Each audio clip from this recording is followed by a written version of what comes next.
व्रत का सबसे पहला नियम, एकादशी व्रत का सबसे पहला नियम है कि आप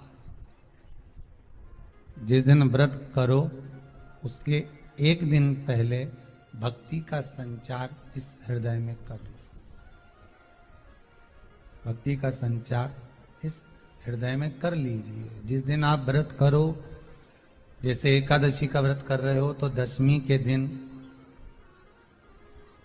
शाम का समय जब आवे, रात्रि जब होने लगे, शाम का समय आवे और रात्रि का आप जब भोजन ग्रहण करो तो उस भोजन में कोई ऐसा पदार्थ ग्रहण मत करिए जिस पदार्थ के कारण आपकी एकादशी बिगड़ जाए।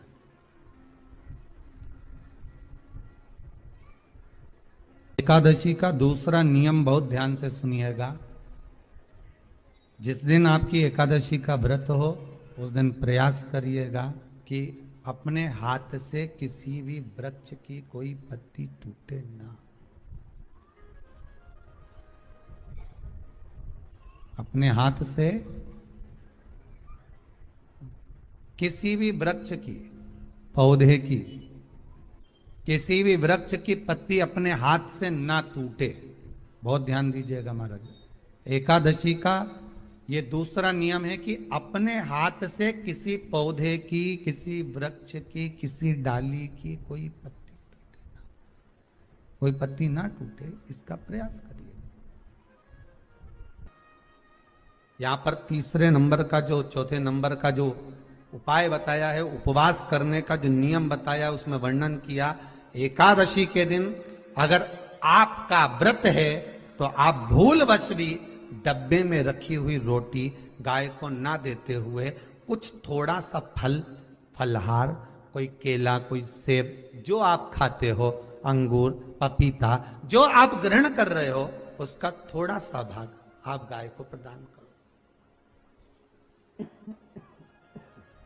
आप गाय को दीजिए।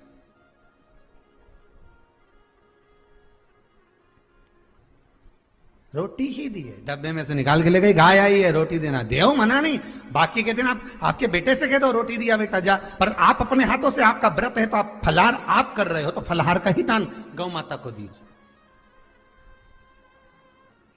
पांचवा वर्णन किया चतुर्थ भाव में, बन सके जितना एकादशी के दिन भगवान का ओम नमो भगवते वासुदेवाय का जाप करें या अपने गुरु मंत्र का स्मरण करें, या जो मंत्र आपके हृदय में समाहित हो, श्री शिवाय नमस्तुभ्यम, ओम नमः शिवाय, राम कृष्ण शिव, जो मन पड़े उसका भजन करें, पर दिल से करें। जितनी देर करते बने उतना देर करें। माला पकड़ने की भी जरूरत नहीं कि माला पकड़ के बैठता हूं तो घट की जिब्या से जप लो नहीं जी, वही उतना में ही पूरा हो जाए, वही बहुत। महाराज पांचवा नियम कहा, जिस दिन आपका व्रत रहे किसी निंदक से बात ना करें। निंदक जानते हो? भाई दूज के दिन, दिवाली की जो भाई दूज होती है ना, होली दिवाली की जो दूज होती है, उनमें ऐसा गोबर का भाई दूज बनाते हैं और पास में एक चुगलखोर भी बना है और चुगलखोर के ऊपर ऐसा भाटा धर दे, एक पत्थर। अब तुम्हारे उधर रखे कि नहीं रखे हमें नहीं मालूम रहे हो, जितने आस्था पे सुन रहे हो, पर हमारे इधर तो ऐसा रहता है, गोबर का भाई बहन बनाए और उसकी पूजन करे, उसके पास में एक गोबर का चुगल चोर भी बनाए, उसके ऊपर बाटा धर। कथा वर्णन कर रही है, निंदक से बात ना करें। मान लो किसी ने आकर आपको निंदा कर भी दी तो तुरंत सूर्य नारायण भगवान का दर्शन करें और 3 बार उनका दर्शन कर कर नेत्र बंद करें, तब जाकर वो निंदा जो अंदर गई है, अंदर पवित्रता प्रदान करेगी, तब जाकर एकादशी का व्रत लगेगा। पहले तो प्रयास करो, अगर जो निंदा करने आता है ना तो उसको उस दिन एकादशी वाले दिन दरवाजे पे लिख दो कि चुगल चोर। फिर कहा जीव की हत्या ना करे, अगला नियम है, अपने द्वारा जीव की हत्या ना हो, प्रयास करना। किसी को कष्ट ना दिया। 18 नियम में से एक नियम और, प्रयास करिएगा एकादशी जब भी करें तो द्वादशी से जुड़ी हुई करें, दशमी से जुड़ी हुई एकादशी कम करें। जो वैष्णवों की एकादशी कौन सी होती है? जो एकादशी द्वादशी से जुड़ी हो, दशमी से नहीं। दशमी से जुड़ी हुई एकादशी व्रत कहलाती है और द्वादशी से जुड़ी हुई एकादशी पुण्य फल प्रदान कर कर वैष्णवों को भगवान के चरण में छोड़ आती है। इसलिए एकादशी द्वादशी से जुड़ी हुई होना चाहिए। वैष्णव एकादशी। फिर अगला वर्णन किया गया। महाराज शास्त्र कहता है, अगला वर्णन जो किया गया उसमें बताया, प्रयास करें जिस दिन एकादशी हो उस दिन घर में बुआरी झाड़ू आदि जो लगती है वो दूसरा लगा ले। क्यों? उसका वर्णन है, अगर आप बुआरी लगाएंगे, झाड़ू लगाएंगे, पोछा लगाएंगे तो हो सकता है कोई जीव आपके हाथ के द्वारा मर जाए। अब एक बार ये कथा हमने काशी में कह दी थी। क्या करोगे? सारे व्रतों में केवल एक व्रत ऐसा होता है एकादशी का जिसका उद्यापन पहली एकादशी पर भी कर सकते हो। सारे उद्यापन में केवल एक उद्यापन ऐसा होता है, सारे व्रतों में एक व्रत का उद्यापन ऐसा होता है, वो है एकादशी का।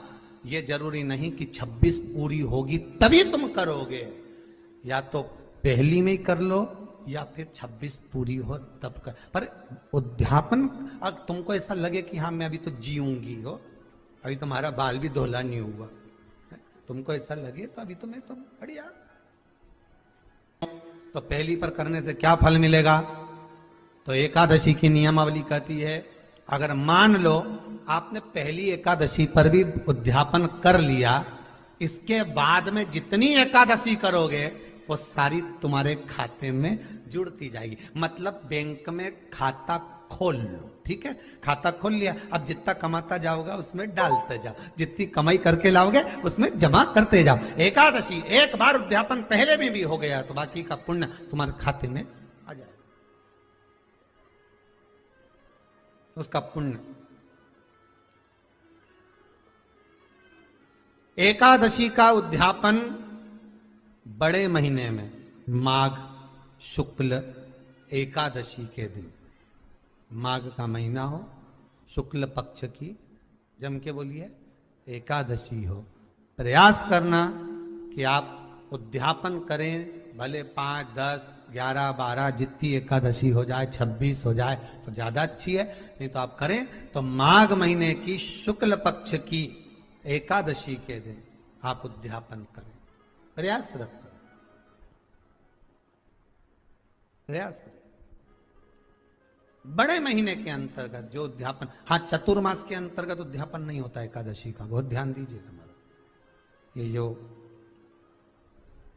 सावन भादो कुंवर कार्तिक जो 4 महीना होते हैं भगवान के शयन करने के, इसके अंतर्गत एकादशी का उद्यापन नहीं होता, और इसके अंतर्गत उद्यापन करना भी नहीं चाहिए एकादशी हमारा। एकादशी का उद्यापन माघ महीने की शुक्ल पक्ष की एकादशी के दिन आप बहुत प्रेम से आनंद के साथ करिए महाराज।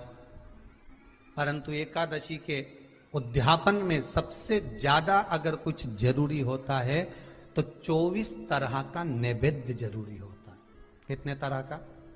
24 तरह का नैवेद्य।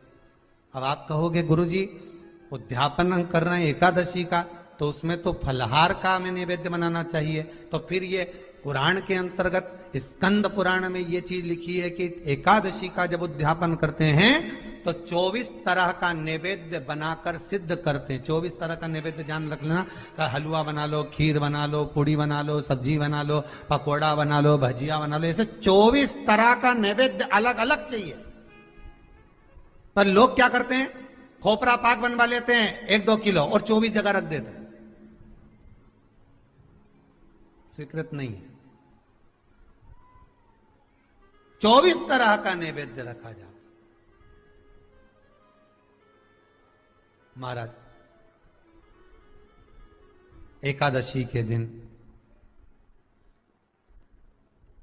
भगवान का पूजन का पूरी तैयारी कर कर मंडल आदि बनवाकर विद्वान ब्राह्मण को बुलाकर कर्मकांडी ब्राह्मण को बुलाकर जो भगवत सेवा में एकादशी का उद्यापन कराए उन ब्राह्मण के चरणों को नमन कर कर प्रणाम कर कर एकादशी का पूजन करवाइए और उस मंडल की पूजन कराकर हवन द्वादशी को कराइए। एकादशी को हवन नहीं, एकादशी के उद्यापन का जो हवन होता है वो द्वादशी को।